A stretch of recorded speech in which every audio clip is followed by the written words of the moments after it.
Good morning दोस्तों। हम राजस्थान अध्ययन की सीरीज लेके चल रहे थे कक्षा 6 की।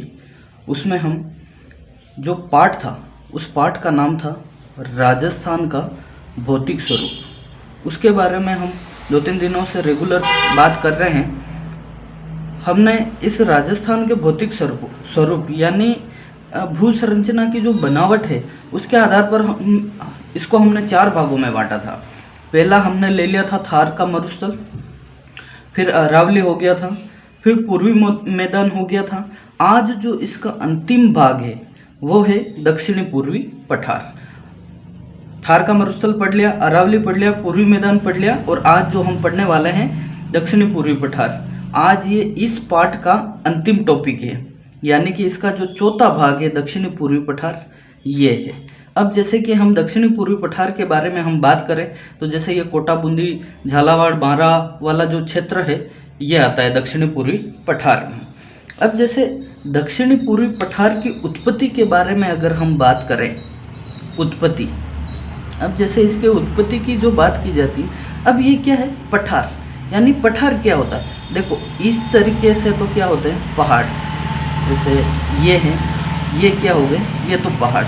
लेकिन पठार जो होते हैं ऊपर से समतल होते हैं इस तरीके से, जैसा कि ऊपर गांव वगैरह हो। जैसे अगर हम उदाहरण के तौर पर देखें तो चित्तौड़गढ़ का जो किला है वो मेसा के पठार पर स्थित है, यानी कि वो ऊपर से समतल है।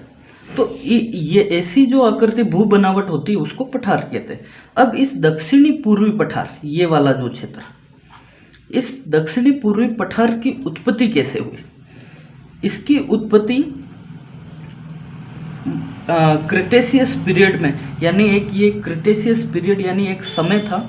उस समय जैसे ऐसे कोई पठार बना हुआ है तो उसके अंदर भूगर्भिक हलचल हुई। भूगर्भिक हलचल हुई तो वहाँ से लावा बाहर निकला, लावा। अब ये जो लावा निकला, ये लावा बाहर निकल कर वापस ठंडा होके जम गया। लावा अंदर गर्म होता है और जैसे ही बाहर निकला, बाहर निकलने के बाद जब ये जम गया तो इसकी जो उत्पत्ति है इस लावे से निर्मित है ये, यानी कि ये जो लावा निकल कर बाहर जम गया ये वाला, ये इसकी उत्पत्ति का कारण है। अर्थात हम कह सकते हैं कि इसका निर्माण क्रिटेशियस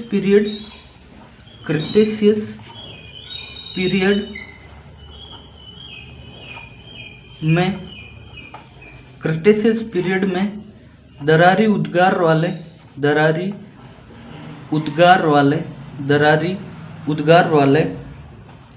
ज्वालामुखी लावा से उत्पन्न हुआ है। उद्गार वाले ज्वालामुखी लावा से उत्पन्न हुआ है। अर्थात इसकी जो उत्पत्ति है क्रिटेशियस पीरियड में दरारी उद्गार वाले ज्वालामुखी लावा से उत्पन्न हुआ है। अर्थात ये बेसाल्ट जो लावा होता है उससे निर्मित है, बेसाल्ट लावे से निर्मित पठार है। अब ये जो ज्वालामुखी होता है ये जमीन के अंदर से निकलता है तो ये अत्यधिक उपजाऊ होता है। अर्थात यहाँ की जो मिट्टी है वो ये जो गर्म होकर बाहर निकलती है ये काली मिट्टी होती है।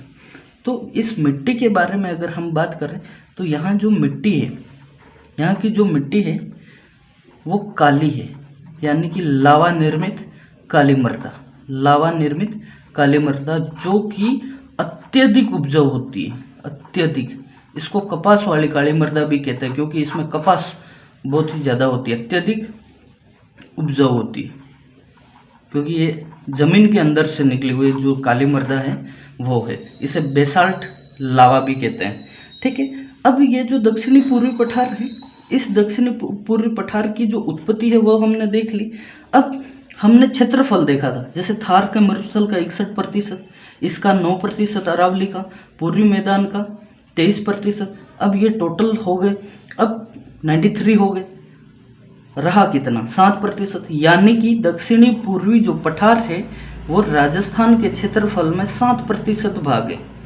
यानी कि दक्षिणी पूर्वी जो पठार है उसका क्षेत्रफल कितना है 7%। अब हमने जनसंख्या की भी बात की तो यहाँ जो जनसंख्या रहती है, जनसंख्या यहाँ की जो जनसंख्या है वो लगभग 11% है। कितने प्रतिशत है? 11%। और यहाँ अगर हम जलवायु की बात करें तो अति आर्द्र जलवायु है, अति आर्द्र। अब इसका मतलब क्या है? अब जैसे देखना, ये जैसे अरावली पर्वतमाला है, इधर नीचे अरब सागर है। जैसे हम अरब सागर की बात कर रहे हैं, अरब सागर, ठीक है, ये जो क्षेत्र है इधर वाला, ये अरब सागर। तो ये जो अरावली पर्वतमाला है, ये तो अरब सागर से जो मानसून आता है वो अरावली के ऊपर यानी उसके समानांतर चलते हुए ऐसे आगे निकल जाता है। और ये जो अरब सागर के जो मानसून होता है ये पूरे राजस्थान में बारिश नहीं करता, लेकिन इधर है बंगाल की खाड़ी, बंगाल की खाड़ी, बंगाल की खाड़ी का जो मानसून आता है वो इसी क्षेत्र से प्रवेश करता है। यानी कि झालावाड़ वाला जो क्षेत्र है, यानी कि हाड़ौती वाले जो क्षेत्र है, यानी हाड़ौती, भाई कोटाबुंदी बारा को हाड़ौती कहते हैं, तो हाड़ौती क्षेत्र से मानसून प्रवेश करता है। और 90% जो बारिश है वो इसी बंगाल की खाड़ी के मानसून से होती है। तो अब जैसे ये अति आर्द्र, मैंने क्यों कहा कि इधर से अगर कोई मानसून आ रहा है, यहाँ पर ये अरावली पर्वतमाला है, इससे टकराने के बाद यहाँ इस वाले पूरे क्षेत्र में बारिश हुई। तो अब ये अरावली पर्वतमाला इसको रोक देती है, रोकने के कारण इधर बारिश होती है। तो जहाँ ये वाला जो क्षेत्र है ये बंगाल की खाड़ी की तरफ नज़दीक है, और यहाँ पर जो तापमान है वो बिल्कुल आर्द्रता, यहाँ पर आर्द्रता बनी रहेगी। लेकिन यहाँ पर झालावाड़ जैसा क्षेत्र है, कोटाबूंदी, अब यहाँ की बारिश अधिक होती है और आर्द्रता भी बनी रहती है। इसी के कारण ये अति आर्द्रता वाला क्षेत्र है, इसी का कारण ये अति आर्द्रता वाला क्षेत्र है। मिट्टी की बात होगी, वर्षा, यहाँ अगर हम वर्षा की बात करते हैं तो लगभग 100 सेंटीमीटर वर्षा होती है, 100 सेंटीमीटर वर्षा होती है। जलवायु अति आर्द्र जलवायु पाई जाती है इधर दक्षिणी पूर्वी पठार में। अब इस दक्षिणी पूर्वी पठार का एक नाम और है, इसको हाड़ौती का पठार और कहते हैं, हाड़ौती का पठार कहते हैं। अब हाड़ौती का पठार इसको क्यों कहते हैं? अब जैसे आपने नाम सुना होगा हाड़ी रानी, अब हाड़ी रानी, अब ये जो हाड़ौती वाला क्षेत्र है, अब यहाँ पर क्या है, दक्षिणी पूर्वी पठार में हाड़ा वंश के जो शासक थे, हाड़ा वंश के जो शासक थे उनका शासन था यहाँ पर। इसी के कारण इस दक्षिणी पूर्वी पठार को हाड़ौती के पठार के नाम से भी जाना जाता है। और यहाँ की जो रानियाँ थी, जैसे चित्तौड़गढ़ में जैसे हाड़ी रानी थी, कर्मावती, अब उसको वो यहाँ की थी। जैसे बूंदी क्षेत्र था, बूंदी की जो रानियाँ थी, अब ये हाड़ा वंश की होने के कारण ही उन्हें हाड़ी रानी कहते थे। इसी के कारण इसी का नाम भी हाड़ौती पड़ा, हाड़ा वंश के शासन करने के कारण ये इसका नाम पड़ा। अब जैसे क्षेत्रफल की हम बात करें तो क्षेत्रफल की दृष्टि से सबसे छोटा, राजस्थान में क्षेत्रफल की दृष्टि से सबसे छोटा भौतिक प्रदेश है, सबसे छोटा भौतिक प्रदेश। अब ये क्या है, जैसे हम इतने दिन से देख रहे, थार का मरुस्थल 61%, अरावली 9%, पूर्वी मैदान 23%, अब ये कितना है 7%, यानी कि इनसे सबसे छोटा यही है। तो राजस्थान का सबसे छोटा प्रतिशत भौतिक प्रदेश क्षेत्रफल की दृष्टि से। अब ये सर्वाधिक तो वर्षा होती है यहाँ पर, इस दक्षिणी पूर्वी पठार में सर्वाधिक वर्षा और सर्वाधिक आर्द्रता वाला क्षेत्र है, सर्वाधिक वर्षा और सर्वाधिक आर्द्रता वाला क्षेत्र है, आर्द्रता वाला क्षेत्र है। जैसे झालावाड़ में सर्वाधिक वर्षा होती है, इसी के कारण। अब यहाँ पर एक भ्रंश घाटी स्थित है, इस दक्षिणी पूर्वी पठार में एक भ्रंश घाटी स्थित है जो बूंदी से सवाई माधोपुर के बीच में, यानी कि बूंदी से सवाई माधोपुर के बीच में एक भ्रंश घाटी स्थित है, जिसे महान भ्रंश सीमा या महान सीमा भ्रंश या ग्रेट बाउंड्री फॉल्ट की संज्ञा दी जाती। अब ये है क्या, अब जैसे ऐसे कोई सीमा बनी हुई है, अब ये पठार बना हुआ, तो इसके बीच में ये महान सीमा भ्रंश है जो इस वाले क्षेत्र को इस वाले क्षेत्र से अलग करती है, जो कहाँ से कहाँ है, बूंदी से सवाई माधोपुर के बीच में स्पष्ट रूप से दिखती है। यानी कि अपन अपनी भाषा में देखें तो दरार है जो अलग कर रही है। ठीक है, अब ये वाला हो गया। अब जैसे हम इसके बारे में अब विस्तृत अगर हम जानकारी लें तो नेक्स्ट जैसे इसी हाड़ौती को दो भागों में बांट दिया गया। हाड़ौती को दो भागों में बांट दिया गया। एक तो विंध्यन कगार भूमि, विंध्यन कगार भूमि, ठीक है। दूसरा अगर हम देखें तो दक्कन का पठार। ये जो दक्कन का पठार है, ये दक्कन का पठार राजस्थान का चौड़ा तथा ऊपर उठा हुआ पथरीला भूभाग है। ये दक्कन का जो पठार है ना, ये इस क्षेत्र का सबसे चौड़ा और ऊपर उठा हुआ पथरीला भूभाग है। अब विंध्यन कगार भूमि की अगर हम बात करें तो ये क्या क्षेत्र, अब विंध्यन भूमि जो है, कगार भूमि है, ये इसका जो निर्माण है, इसका निर्माण बलुआ पत्थर से हुआ है।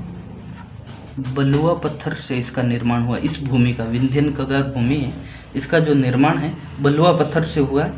अब बलुआ पत्थर क्या है, यहाँ जो बलुआ पत्थर है अलग अलग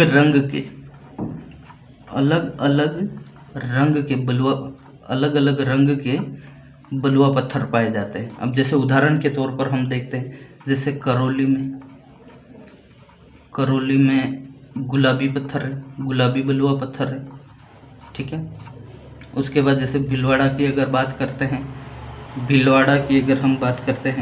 तो भीलवाड़ा में स्लेटी बलुआ पत्थर है, स्लेटी बलुआ पत्थर हो गया, ठीक है। फिर है प्रतापगढ़ में हीरे की खान है, जो इसी का क्षेत्र है। प्रतापगढ़ केसरपुरा में, प्रतापगढ़ केसरपुरा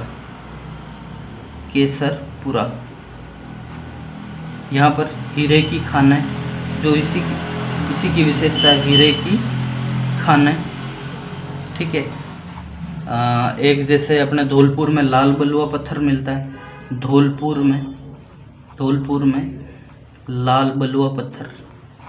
तो ये वाला जो विशेषता है वो इस विंध्यन कगार भूमि में पाई जाती है, ठीक है। विंध्यन कगार भूमि का जो निर्माण है वो बलुआ पत्थर से हुआ है, और बलुआ पत्थर क्या है, अलग अलग रंग के पत्थर है। अब जैसे हम दक्कन के पत्थर की बात करते हैं तो इसको भी कई भागों में बांट दिया, जैसे अर्धचंद्राकार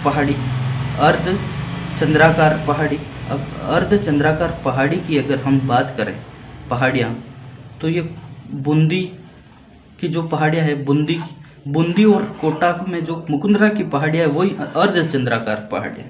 तो इसके अंदर हम बूंदी की पहाड़ियाँ हैं, ठीक है, मुकुंदरा हो गई, रामगढ़ दर्रा हो गया, कुंडला की पहाड़ियाँ हो गई, वो सारी इस अर्धचंद्राकार पहाड़ियों के अंतर्गत आती है।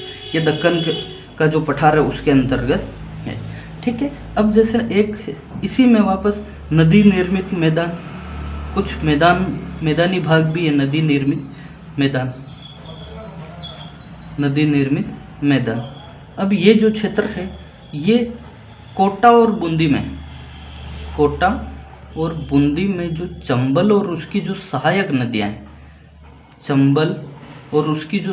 नदियां हैं उसके द्वारा निर्मित जो मैदान है वो नदी निर्मित मैदान है। कोटा और बूंदी का जो क्षेत्र है उसमें चंबल नदी और उसकी जो सहायक नदी है उसके द्वारा जो निर्मित मैदान, ठीक है।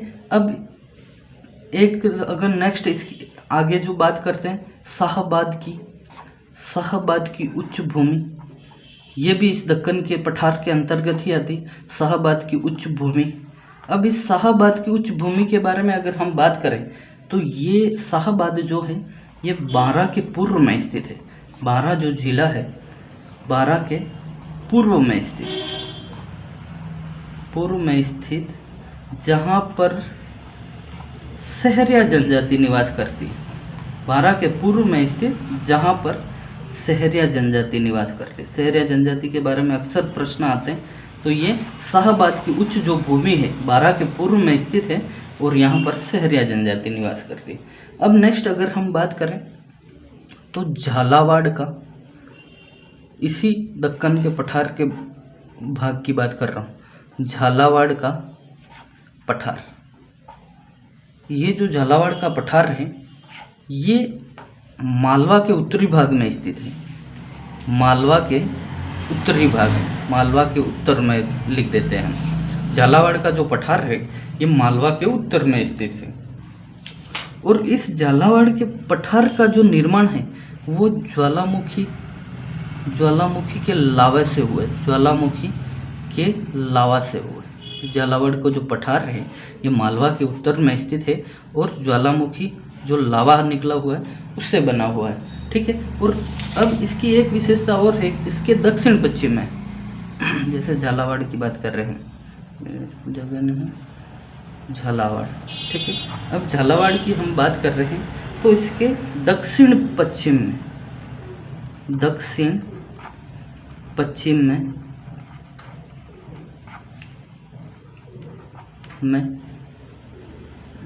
गंगधार की उच्च भूमि है।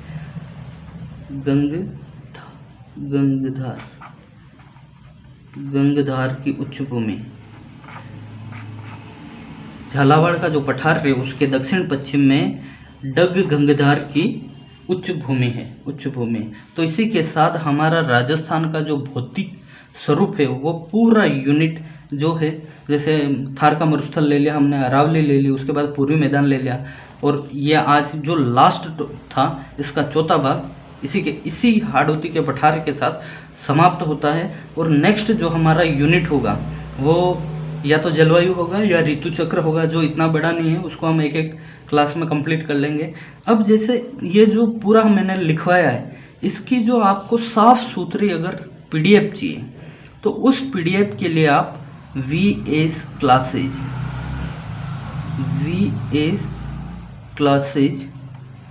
जगन्नाथपुरा